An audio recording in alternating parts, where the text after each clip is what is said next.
Okay. Hello, hello. Nice to see everybody. Morning, all. Really nice. Oh, hi, Francoise. Hi, Charlie. Um, you know how I feel about talking into black screen. Please switch on your cameras. Just say hello, even if you don't want to have them on for the whole time. It is hi.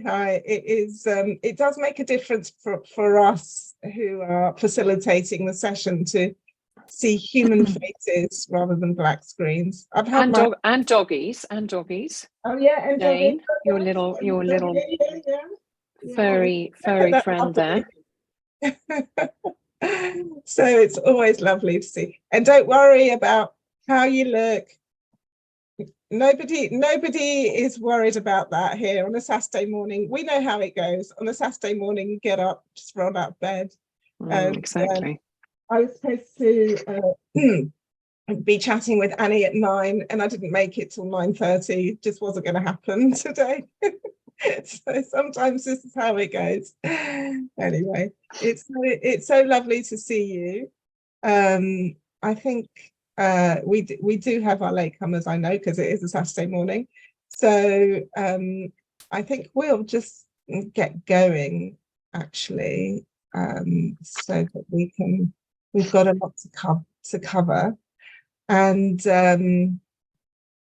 I will formally introduce you to my great friend Anni Hood, Morning, everybody. Who is an oracle in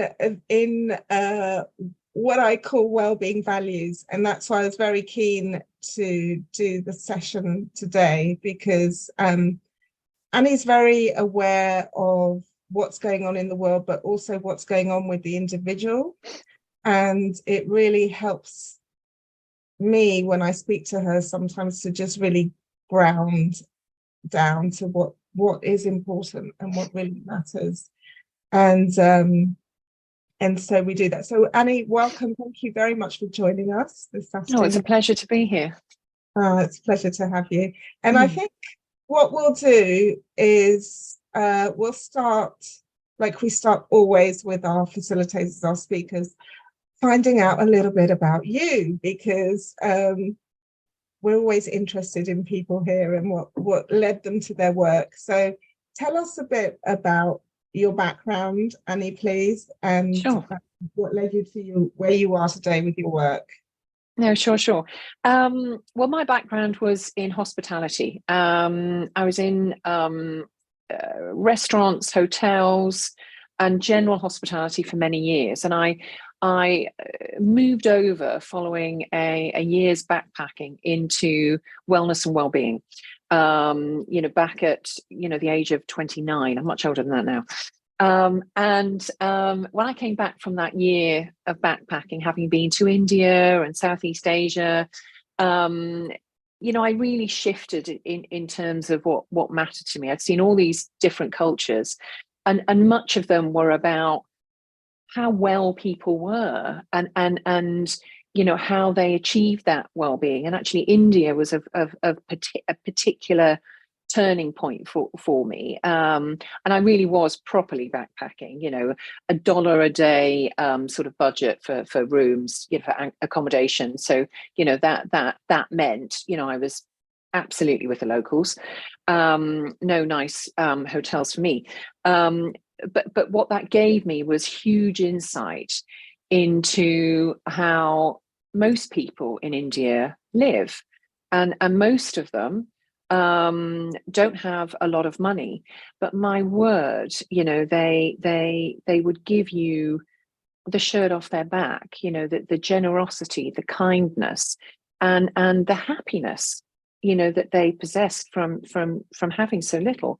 Anyway, I came back and moved into spas and fitness at the time.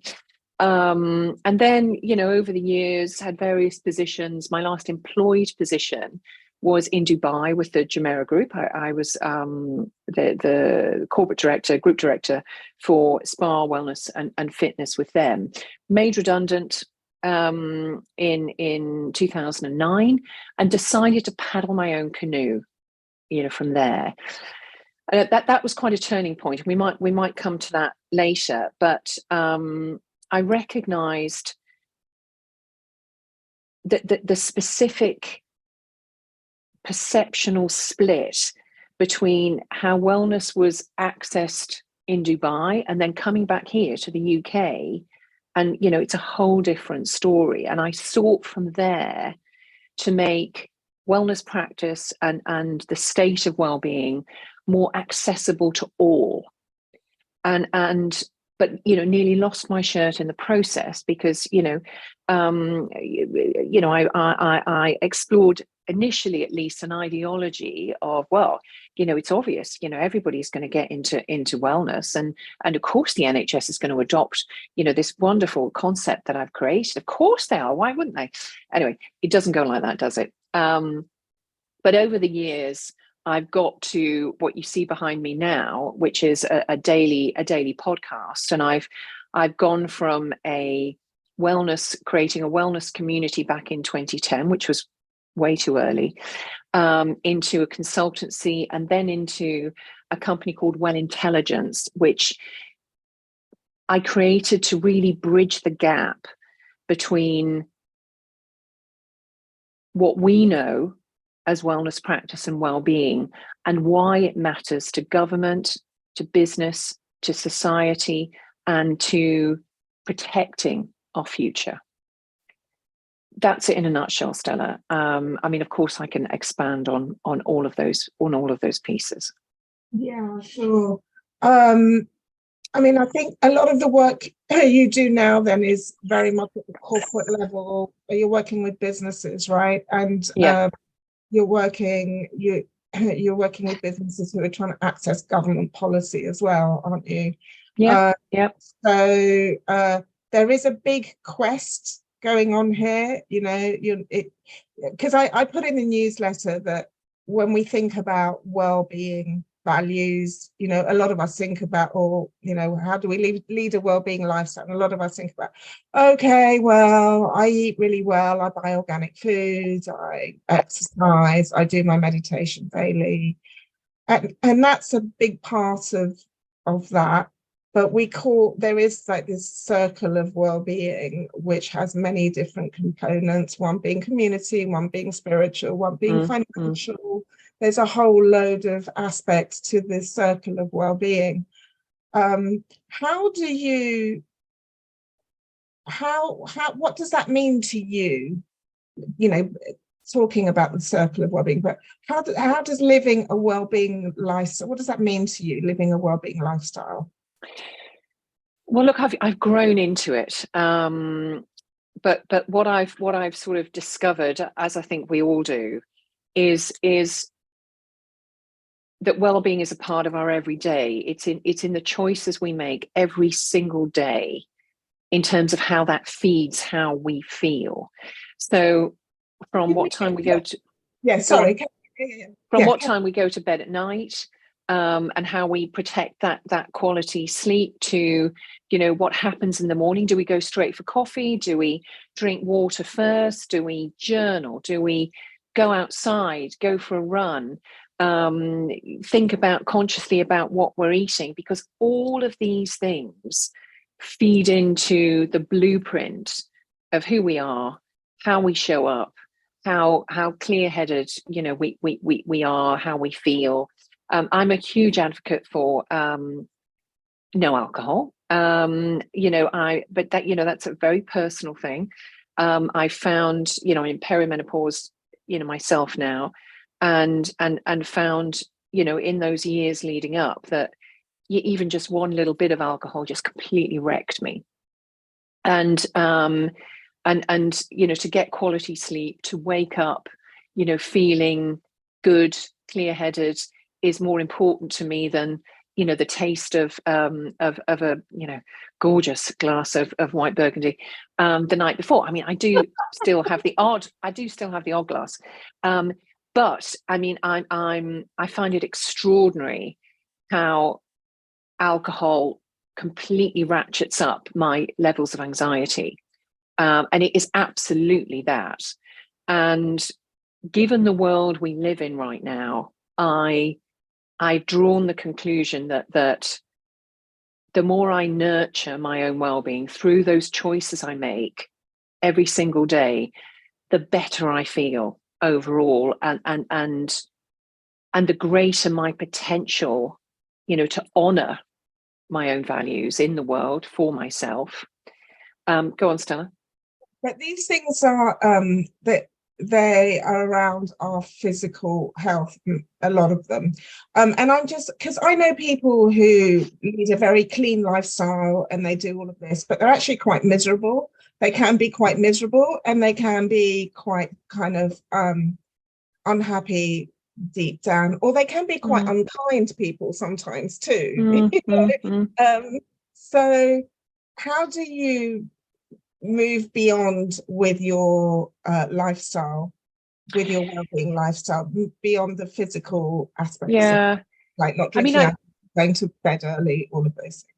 I mean, I think I've sought to do it very deliberately in terms of my own personal growth, and I think being open to energies greater than ourselves is a conduit to that. And I always remember actually somebody we both know, Stella, Linda, talking to us about the values within AA, in terms of recovery, and whether it's narcotics or alcohol, they have a very proven formula. And one of the things they say, I think I've mentioned this in one of the recent podcasts, is that those that have an indifference to spiritual values or to energies greater than themselves have a harder time in terms of recovery or just feeling better. And for me, I've really nurtured that connection, deliberately sought to connect with myself. And I don't mean God when I say that. I just mean, connection within myself, being open to connections outside of myself. And I've had some amazing experiences. I can tell the angel story if you want me to. But I think that's knowing that we're part of something in the physical world as well as the more ethereal spiritual world is an incredibly reassuring feeling and sense of being as we connect to that. And I think that comes down to us knowing that we're all connected. We're not just individuals working against each other or just for our own benefit. That's right. Part of the same, we're all connected. What are your values? What are your specific? Let's talk about values a little bit, because we were talking earlier and we were saying, who here has actually gone through a process to establish what their own values are, either in the workplace or maybe with some self-development stuff? Yes, no, yes, few here. So Charlie's the only yes that I can see. Charlie, Nikki's done it. Jane has. Feel free to put in chat as well if you want to put anything. Francoise has as well. Okay. Do you do maybe at work? Yeah, exactly. We a lot of people do it at work. Do you remember what they are? Interestingly, no. Isn't that interesting? Yes, Charlie remembers. Okay. But a lot of people don't remember because you go through a process. I remember doing this years ago, and I was again chatting to Annie earlier and saying, I've noticed that my values have changed over the years as I've got older. So when I was younger, I did it in the corporate environment years ago. But it's interesting that most people haven't gone through it consciously now, because it's not something we don't think about it. And if we have done it in the past, we haven't really, we can't remember. I mean, the thing I'd say about values is that those that are saying they've forgotten them, that makes me wonder, if you dug down enough, because my own experience and what I've observed in others is that it's like a light going on within you, actually recognizing the things that really resonate with you. And a good way of knowing, and I'll share my values are honor, peace, and legacy. And what I find, if I talk to others about what their values are, most people, but if they're put on the spot, they'll say honesty, truth, and integrity, or something like that. And of course, that is very, very important to all of us. It's important to me, but I think there are more specific things. And what really told me that those three things, honor, peace, and legacy, were so important to me is how I feel when I go against my values, or someone is operating close to me against them. I go into resentment, in bitterness. It invokes a massive trigger within me when I'm against them. But when I'm in flow, when I'm honoring, being honored myself, honoring others, feeling in harmony, in peace, and the legacy aspect. I'm an entrepreneur. I'm very connected to my purpose, and those things really matter. And with values, it's like an anchor. It's a way of knowing yourself better, and getting more connected to what really matters for you deep inside. And it's not easy work, actually. No. It probably took me over a period of weeks, because I had to keep going back to it and testing myself. I use Brené Brown's method initially. She's got well, it's I mean, I'd say Google it and look it up, but she takes you through, literally, it's something you can download. There are about, God, I can't even remember, 90 different values, that you could anchor to. And she encourages, I've gone one more. She encourages to anchor to 2 values. And I'm pretty sure hers are courage and family. I think those are her anchor values. And of course, there's layers underneath that. And for whatever reason, how dare I go against Brené Brown? But I landed on 3. But I've got other words underneath those 3, and she takes you through, that process, and it's incredible what clarity that gives you. And what I'd say too, if any of you are, leading teams or part of a team, as parents, anything, when the values of other people in your team, and as a leader, them, or as a colleague, whatever, it's extremely informative of what matters to that person. It's a great way of getting to know. It's Brené Brown, Sharon. It's a great way of getting to know yourself and others through very real and grounded communication. It's a really interesting thing, values, because we can go through that process. I was saying to Annie, for me, I discovered during COVID, the pandemic, that one of my values was freedom. And I didn't realize how important that was to me until they had taken my freedom away. And then I realized how very important that was for me. And that was like my freedom of thought, my freedom of speech, my freedom to move around, all of those things. And everyone's got a different perspective on that.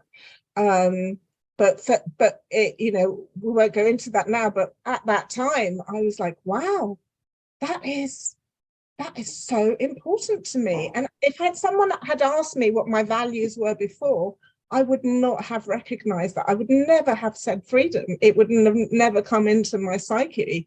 But I think it's also something that we need to be aware of as we go through our life and we go through our different experiences as well. Like, what emerges from that, what emerges from these experiences, that we then work out what's important to us and who we are. Yeah. And that we can live in a really authentic way, but in a way also that we can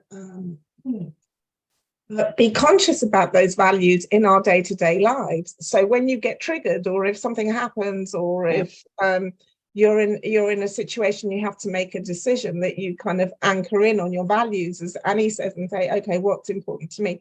How do I move forward from here? It's really, really interesting.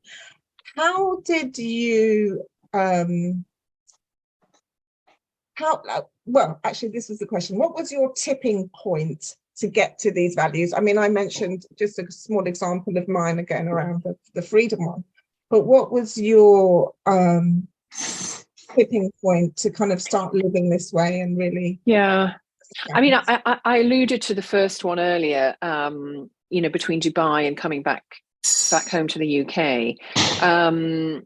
You know, Dubai were, in many ways, my wilderness years, my non-value years. I was totally seduced by a very hedonistic way of life out there. And 1 second, Annie, sorry. Rosemary, can you mute yourself, please? Because we're getting the noise. Thank you. Carry on. Sorry. No, it's all right. And you don't see it, you know, at the time. You know, you're living this, you know, champagne Charlie, you know, sort of lifestyle, working for corporate. It's lovely, but God, it's empty. You know, it's hollow. It's really meaningless. And it's not to say that period wasn't valuable for me. It was, you know, from a career perspective, but I came back here and saw real life again, real challenge, and that really grounded me in the need to make a difference. That my time in Dubai was you know, creating programs and delivering well-being solutions at a very high consumer cost level, and my passion though is to move the needle, is to see well-being as a culture over a commodity, and it was a dramatic, you know, sort of learning for me, you know, coming back, because you still have this sort of mentality. Well, I did still had a mentality of well, anything is possible, which is not a bad thing. But then, you know, when you come back and realize the challenges, I mean, really realize them at a grassroots level, you have to completely rethink how you move forward. And if I may, just harking back to what we're talking about from a values perspective, it's becoming more and more and more important, not just because of the physical challenges, mental challenges that we see, but because of the future of our world and what we know is coming. It's essential for us to have our own roadmap and our own formula for well-being and what is meaningful, you know, to us. So that tipping point, Stella, was really about connection to grassroots and real life and the things that really matter in life and how we live it, the joy in the small things and the consciousness around the choices we make every single day. Okay, when you say grassroots, and what do you mean? Sorry, when I say grassroots, you know, I'm talking about, and you mentioned it earlier, that everything we do, every decision we make matters. You know, it's not nothing. You know, it's not irrelevant. It has a relevance directly to us, but it also has a resonance in the world, in our families, in our communities, in our friend circles. It resonates out. And you know, it's about our consciousness. It's about how we decide to show up via our behaviors and our choices in the everyday. And that's not just at home. It's how we run our businesses, if you run a business. It's how conscious we are about paying invoices. It's about awareness and consciousness around the climate crisis and what it's going to mean, you know, for now and for the future. And none of us must think that we are insignificant. We all matter a great deal with our imprint. And, you know, the imprint is in our kindness, is in our, you know, our greeting of the barista, or, you know, of somebody, you know, walking down the street. Yes, it's the ripple effect, Jane, exactly. You know, and all of that matters, and it all joins together, you know, whether you call it, you know, in the quantum field, or, you know, in the energy around us. It absolutely matters. Yeah. I was telling Annie earlier about this myth that I read from Central and South American ancient shamanic cultures, and there was a story that was being passed down generationally by the grandmothers to the children, about a big fire that broke out in the forest, the big forest, and all the animals were running away from the fire. And there was a hummingbird that was flying to the river, filling its mouth with water and coming back and throwing it on the fire. And the jaguar looked up at the hummingbird and said, you know, you crazy, what are you doing? This isn't going to have an impact on putting out the fire, you know, in your little beak. And the hummingbird said, every action has an impact. Whatever I do will have an impact. And the grandmothers would teach their grandchildren this story to make the point that you're not insignificant. As Annie said, whatever you think that you're doing is insignificant, you know, it's insignificant in the large scheme, it's not insignificant. I had this conversation last night with my son, who yeah, it's a lovely story. I'll look it up and maybe put it out there, actually. But I had this conversation with my son last night, and I can't even remember what it was. I think it was around recycling or something, and he was here. I was asking him to do something, and he said, well, how's that going to make a difference in the whole scheme of things? And that's such a classic a classic thing that most people say, like, oh yeah, but if I did what we all do our part, don't we? Oh, Charlie, your brand is called Hummingbird. I love it. A hummingbird, Calibri. Okay, I love that. Okay, you have to tell us about that afterwards. So Annie, coming back, so thank you for that, because that is a really valid and valuable point to make. Coming back to that, tell us about your angel story. This is a bit out there, guys, but I remember Annie, when I first met Annie, she came across to me as like this very serious businesswoman, and she was very impressive, and I always felt like I had to be on my best behavior around Annie, because Dear me. she was like, really, we're going back many years. And then one day, I think we were on a business trip together or something, she told me this story about, which I'll let her share with you, about an angel. And uh, I was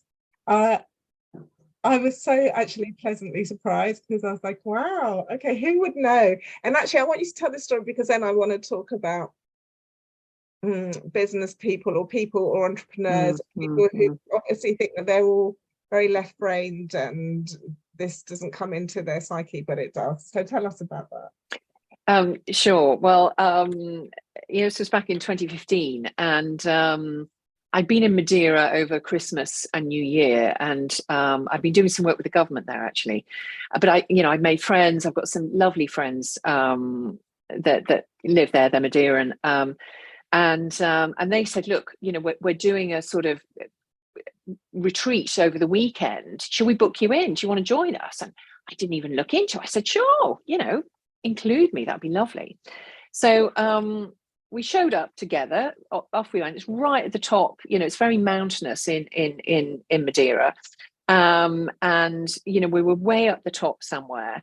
And a couple of practitioners, healers were running it, and I started to feel uncomfortable.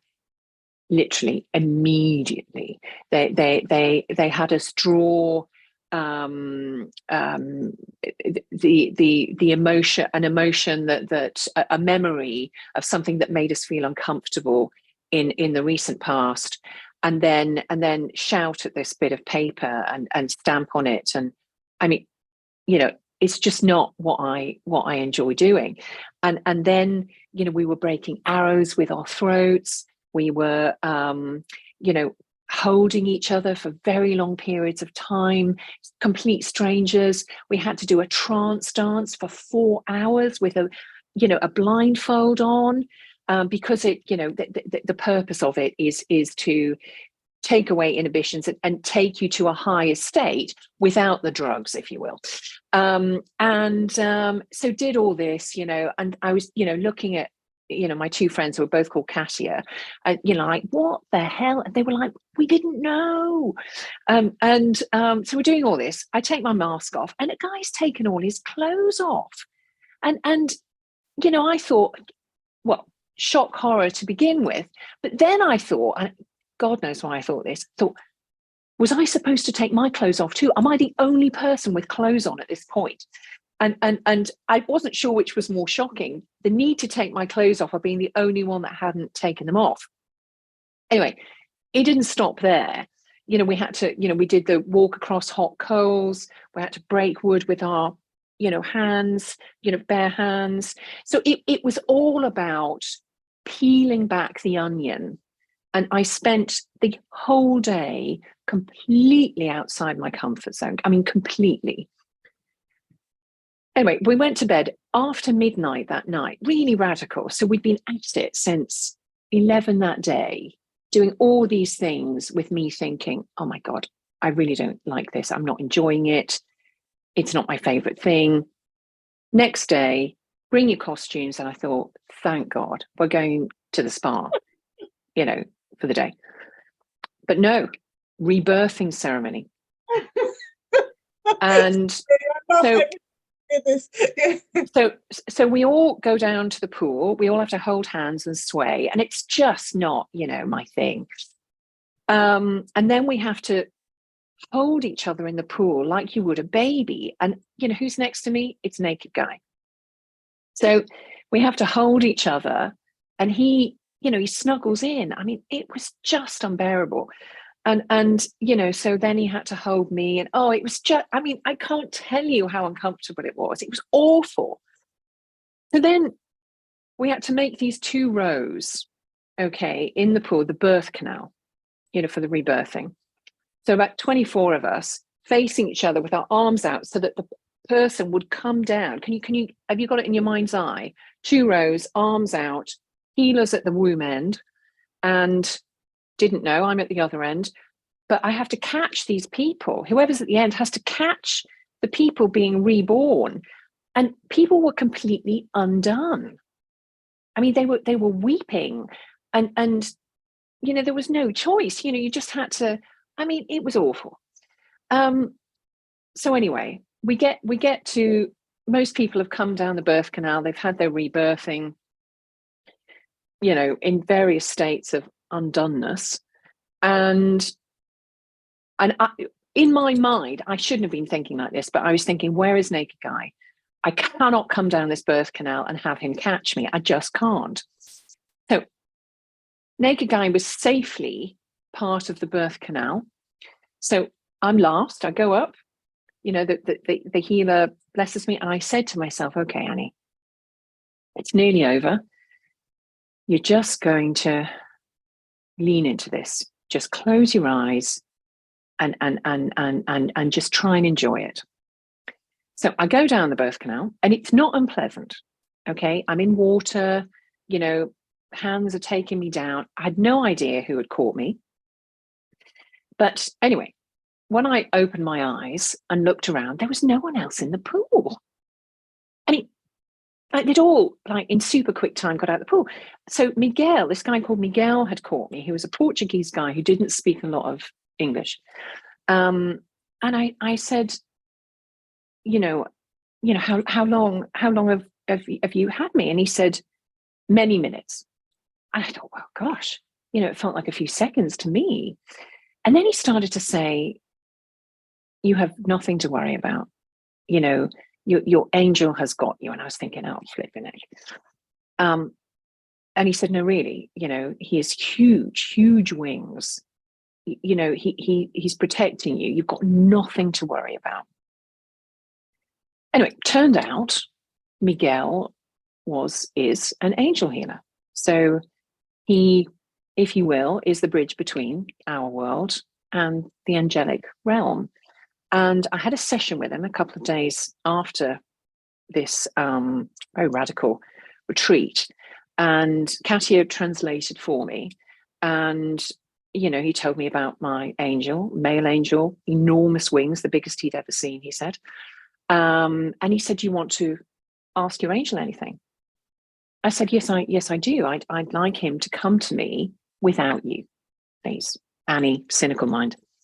Tell him to ask him to show up of his own accord and let me know he's there. He said, it's done. So, I come back to the UK, and I will just say, after those 2 days of horror story that I'm sharing, I felt incredible. I mean, cup overflowing. It had really pared back my onion and really got me to true vulnerability and openness. And it reminded me, and I've never forgotten, just how valuable it is for all of us to step outside of our comfort zone, to step into discomfort, because that is where we grow.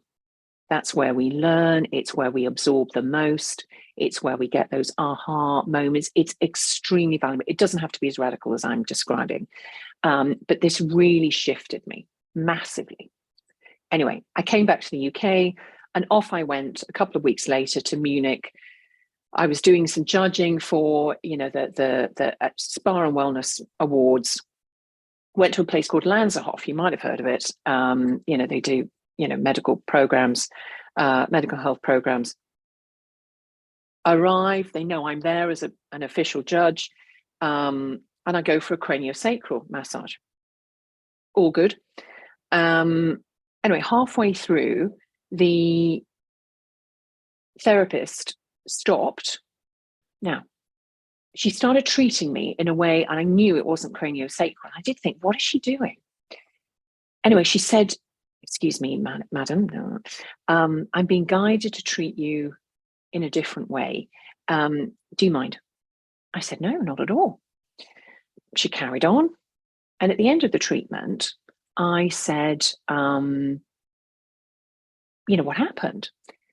And she said, well, I would have gone against my integrity if I'd ignored it. I said, well, tell me more. What happened? And she said, there was this really, really strong angel energy. It was a male angel. And he insisted that I treated you in a different way, and I needed to honor that. And I can't tell you what happened in that moment. It was incredibly emotional, and also, was that your beautiful angel, Helen? Helen's showing off her angel. Beautiful, beautiful, beautiful. And when I talked some more to her about what she felt and what she saw, and I told her the story, and she said, enormous wings, really dramatic energy. And for me, that had come from allowing myself to open up, connecting to a vulnerable part of myself, the discomfort and the openness. And it gave me clarity from many, many different perspectives on connection with the energy greater than ourselves, spiritual energy, and never feeling alone. And sometimes when I tell this story, people want to say that things have changed. But what I realized is that throughout my life, I've never, ever had a fear of being alone, ever.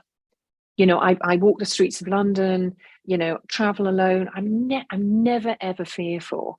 And I do believe that he's always been and is always with me. And it was a real tipping point for me in honoring myself, in belief and trust in powers greater than us, and what that can do to empower and reassure us in particular in times of challenge and adversity and uncertainty. Well, thank you for sharing that story. It shifted to how obviously you had that cynical mind before where you didn't believe in anything like this, and then it kind of shifted. And do you feel sometimes when you share that story, people think you're crazy? Yes. But you still share it, right? You still totally. That's what I love about your values. That's coming back to values, because this is where you have the courage to say, well, this is my experience, what happened to me. This is helped me formed my own values, and that's okay. If you don't believe it, it's okay. Absolutely. And it's sometimes it's a bit of a test, in as much as, in fact, I told it last Sunday night to a guy who is a ex-BBC anchor, quite old school, early 70s. And, he said, oh, how spooky. Well, that's exactly the sort of, not spooky at all.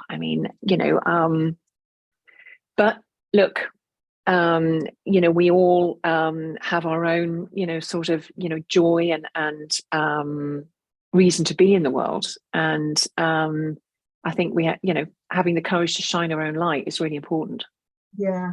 So let's talk about because this experience, plus others that have happened in your life, whether it's coming from Dubai here and like getting in touch with real life, as you call it, or your experience here with the angel story, or other things, this has led you to your purpose, like being really clear about your purpose.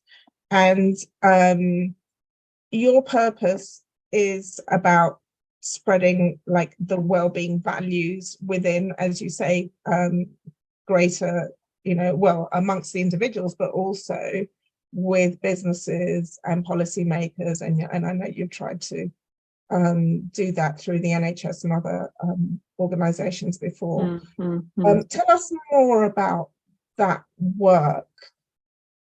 Sure. Well, I think what I've sought to do, what I'm still seeking to do, is to move the needle in a more dramatic way. And when I say that, I mean changes to policy, changes to the way businesses look after employees in a meaningful way, not just giving a gym membership or having mental health first aiders on hand.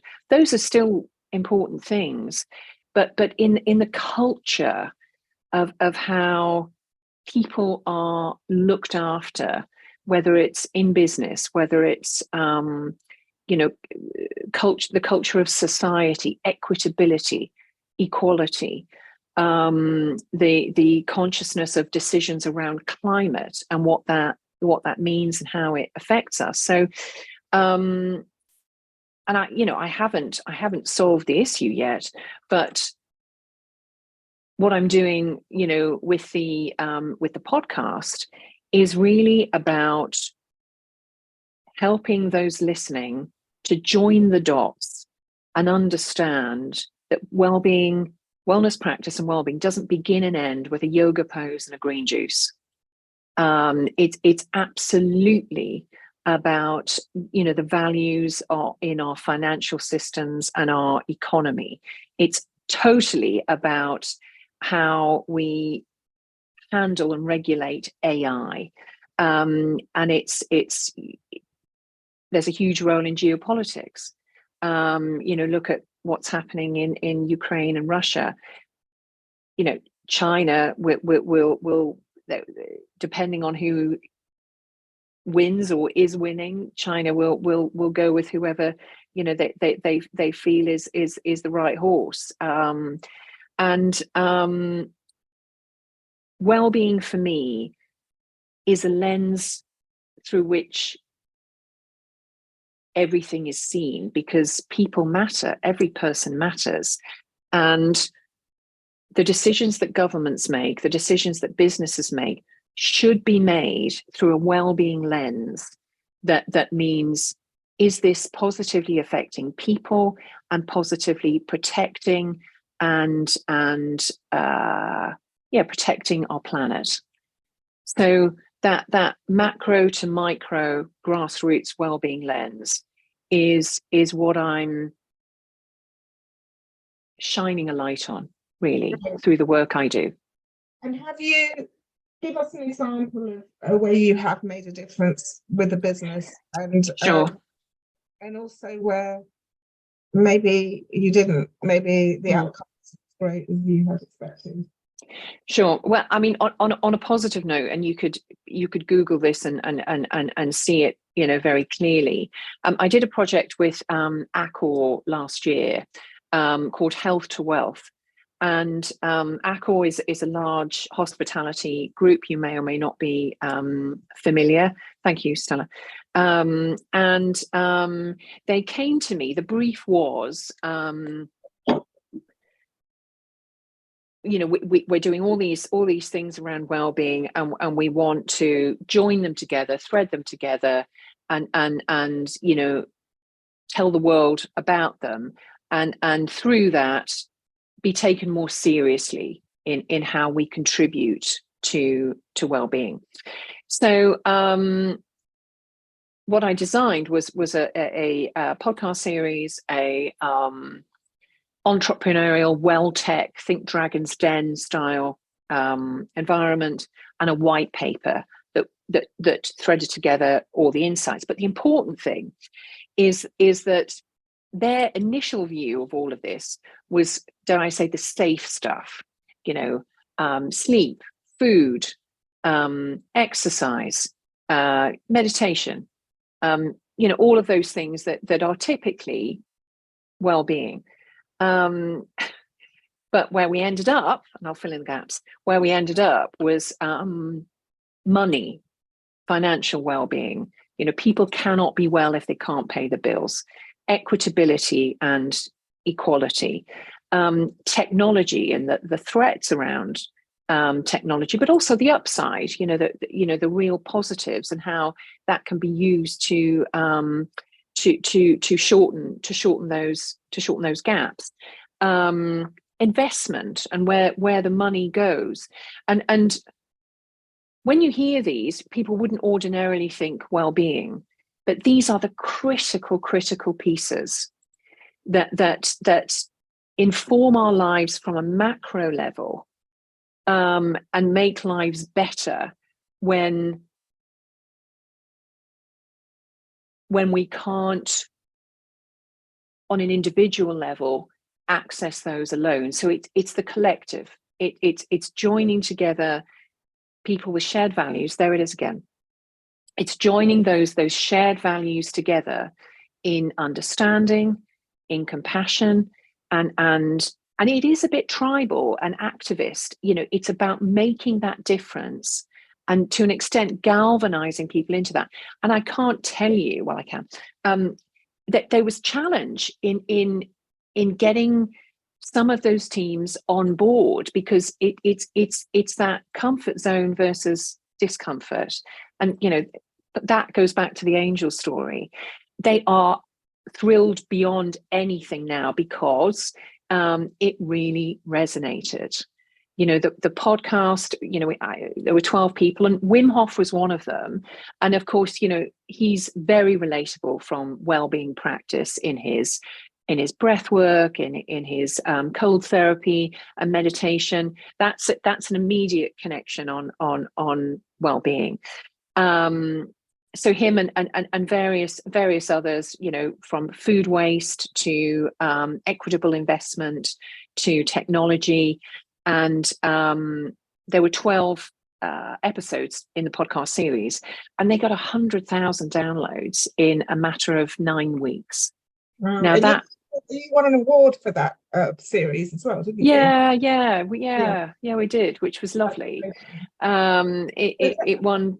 It got a lovey for the best series and the best health and wellbeing podcast series. But I think my biggest takeaway on that was the whole team, particularly in ACL, being bold and brave and speaking up on what are recognised as the slightly more difficult subjects. But they did it, and yes, they did trust me, to couch it, if you will, in the right way. But there are many tricky subjects that need to be brought up, and I like doing that. I do like tricky subjects. And how about, give us an example? I'm conscious of time. Give us an example of where things didn't quite go the way you wanted them to go. Well, I'm not going to say who. It was a financial institution, and the initial work, they took 9 months to pay me. So already that huge hundreds of thousands of people working worldwide, and then future work. They just kept me dangling, and it was a classic of, they say one thing, do another. There was no integrity to their words, to what they were doing, for following through, for recognizing the total hypocrisy in somebody doing well-being work for them, and then treating them and their company 9 months, really? That's just utter hypocrisy right there in that action. This is the what I mentioned also about this kind of whole, there is a hypocrisy and the tick boxing environment in many businesses, and I still believe it's the same in governments. Governments are still, they're just not understanding the importance of looking at the basic needs of individuals, and it's not just our government, it's all over the world, but it really is the hypocrisy there around saying one thing and doing another. And saw it during COVID in particular. Obviously, COVID is a sore point for me.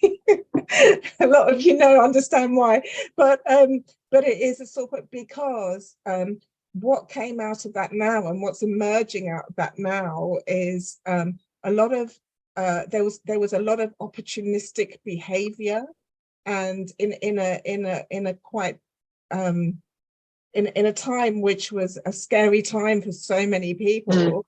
They inflated the fear, number one, but number two, there was a lot of opportunistic behaviour, where many companies were looking at, how are we going to make money out of this? And this comes back down to your point about looking at things holistically and from with values, with well-being values, because, and I think we can apply that to in our day-to-day lives. I mean, I can tell you it's sometimes a difficult choice. You know, I have situations sometimes where I meet with people and I know it will be profitable for my company. I know it will be good, but I don't believe in what those people are doing. You know, those partnerships. I think they're hypocritical, or they're not authentic, and so I walk away from that. Is it a difficult decision? Yes, it is a difficult decision, and maybe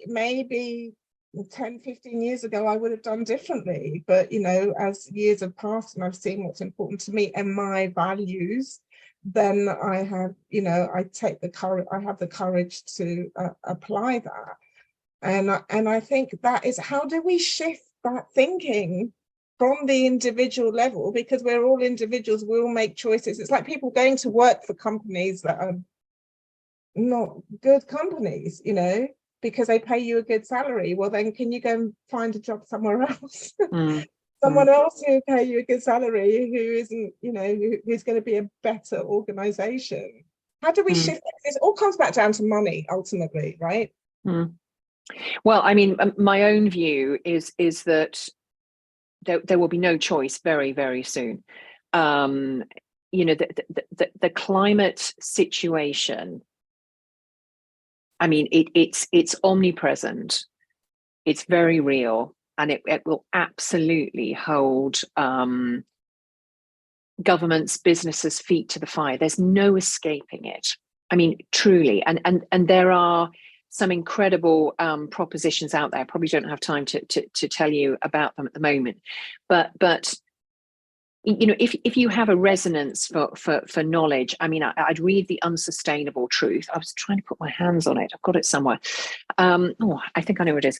The Unsustainable Truth is, here we go. Unsustainable Truth. Have a read of that. And if you know about Blindsight is 2020, have a read of that too. And the reason I'm saying, you know, talking about climate, you might be, you know, sick of hearing about it, but it's got that insidious creep, and the issue with it, to your point, Stella, it's all about money.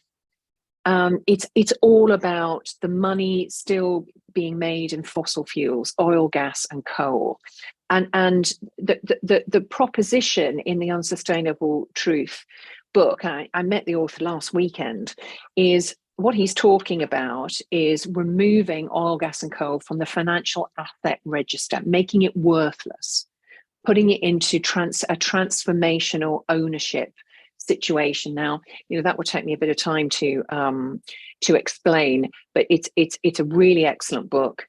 You know, it maps it out. I've done a podcast if you're interested on it. Go on. Let's lead that on, because these are deep subjects, and but let's lead that on to your podcast, because I do want to talk about your podcast. It's very important because you're taking all these, what you're doing is you're researching all these different models, you're looking at all different things, and you're condensing them into your daily podcast. So let's quickly talk about your podcast before we come to an end. Yeah, sure. Well, look, I launched it on the 10th of January. It's sort of 3 minutes a day, so really, you know, bite-sized chunks. And the reason I did it was because it's my mission to help people join the dots. And of course, you know, there's only 24 hours in a day. There's only so much you can say on social media. There's only so many meetings that you can have. So it was a case of, okay, how can I cut through? How can I help people understand at scale what's going on? So the podcast itself is about combining intelligence with personal growth, business intelligence, government intelligence. God, that's an oxymoron, isn't it? Government intelligence, and just helping whether you're a business person, you're a single mum, an employee, it doesn't matter, but being able to join those dots that we've been talking about on those different lenses of well-being. So have a listen. It's only 3 minutes a day. The weekends tends to be softer content, as in more personal growth content. During the week, I do talk about the grittier stuff, if you will, fossil fuels, the implications to the global economic model and how that needs to change, AI, technology, and it's actually that phrase, I didn't have time to scribble a note, so I wrote you a letter. Actually getting it into those 3 minutes isn't easy, but my God, it is a brilliant tool for me to be more concise, about getting those points across. So yeah, do have a listen. Yes, you can indeed find it anywhere. Give us a follow. Tell me what you think. It's very good, it doesn't take very long to listen to it, and it helps me home in on really the big things, the important things. And also, I'm just going to join up the dots here to end it, because it's a nice way of ending it. It allows me to reconnect with my values, so I don't forget my values when I listen to Anni's podcast, because it just reminds me of what's really important. And I think if we live consciously, like on a day-to-day basis, and be like the hummingbird, No, it's a lovely story, Stella. Yeah, we just do our little part on a day-to-day basis and do what we can. And also just, if one of our values is kindness, be kind to, as Annie says, the person you're buying your coffee from, or the postman, or someone you see walking down the street. Smile at people. It's just these little things that make such a difference. So thank you so much, Annie, for your... Can I just ask, Maggie, where's Maggie? Just asked me a question. Hey, Maggie.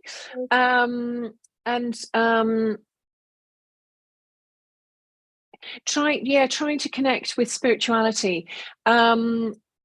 Honestly, silence and stillness, being quiet, just giving no devices, just being really still.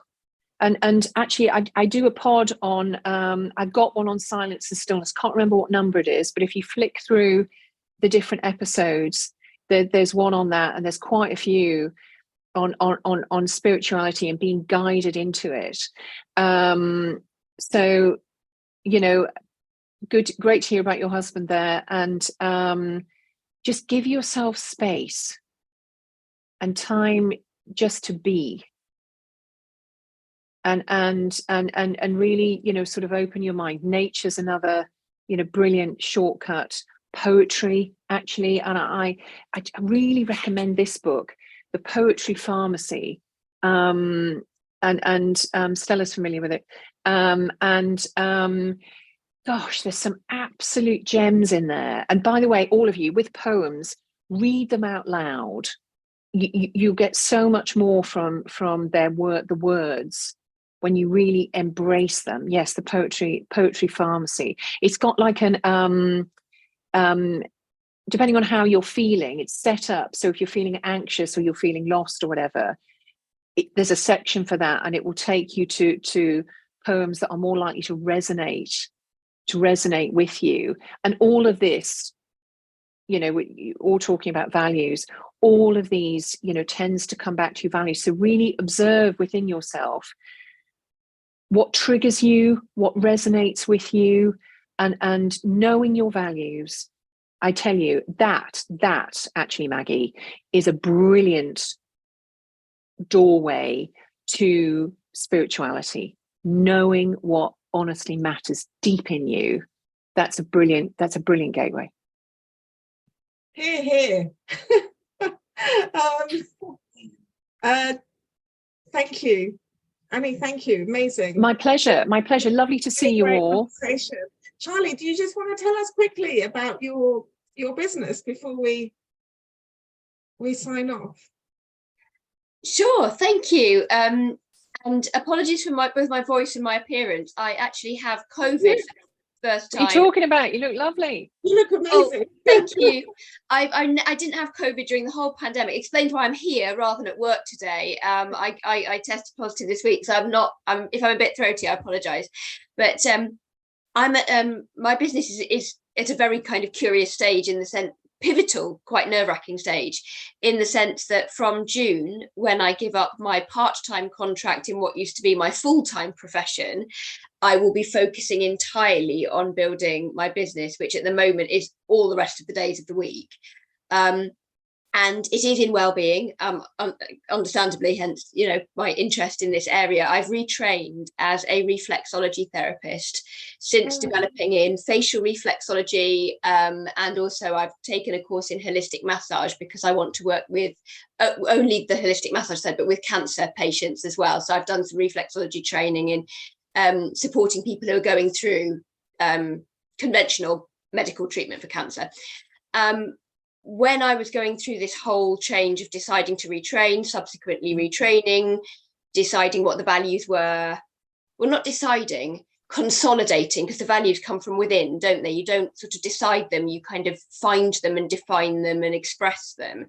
I've always been hugely into nature. I always, you can see from my curtains behind me, I have birds everywhere. I'm always wearing something bird related. I used to work in a conservation charity, it's a big thing for me. And having that purpose, the connection to nature and purpose. But I discovered that when I did some research, that the hummingbird, colibri, because I used to live in Spain, hence I'm using the Spanish word, my business is colibri wellbeing. In South American legend, I heard the story that you told, Stella, and part of my ethos is about trying to work very hard to make a difference. But I also found that they look very frenetic, and that's often what I'm told I do, because I move very fast, I talk quite fast, I seem to be quite active, but they actually have an inner serenity. And in South American legends, they're known as the harbingers of serenity. They might flap their wings thousands of times a second, but they actually bring calm and they bring healing. And that idea about impact, about every action, every wing beat makes a difference. So that intentionality sat behind the brand. And at the moment, I'm at that slightly flappy, scary stage of trying to build my business so that I can make a living from it from June. But that's in a nutshell. Well, keep going, Charlie. Yeah, thank you. And I'm sure you'll do really well.